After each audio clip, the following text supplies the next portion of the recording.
আমার দেখা ঢাকার বাইরে অত্যাধুনিক এক বাস টার্মিনাল হচ্ছে টুঙ্গিপাড়া পৌর বাস টার্মিনাল।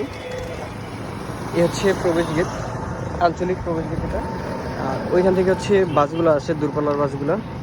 এই যে এদিকে অনেক স্পেস, এটা হচ্ছে পাবলিক ওয়াশরুম। আর বাসগুলো হচ্ছে এই যে যাত্রীরা এখানে অটোতে ভ্যানে যেভাবে করে আসে বাসগুলো। ওই যে মাত্র একটা বিআরটিসি বাস সাইডে চলে গেছে, ওই যে যাইতেছে, ওটা হচ্ছে মেন রাস্তার। বাসগুলো এখানে এসে দাঁড়ায়, জাস্ট অল্প কয়েক মিনিট দাঁড়ায় সাথে সাথে আবার চলে যায় যাত্রী নিয়ে। এটা হচ্ছে বাইরের অবস্থা। এবং ভিতরের কন্ডিশনটা একটু দেখাই এক নজরে। আসলে পুরো বাস টার্মিনালটা খুব ভালো একটা কাজ হয়েছে। এটা হচ্ছে ভিতরের অংশ, ভিতরের ইন্টেরিয়র্স থেকে শুরু করে উপরে হচ্ছে মসজিদ আছে এখানে। আর এখানে হচ্ছে বাসের কাউন্টারগুলো।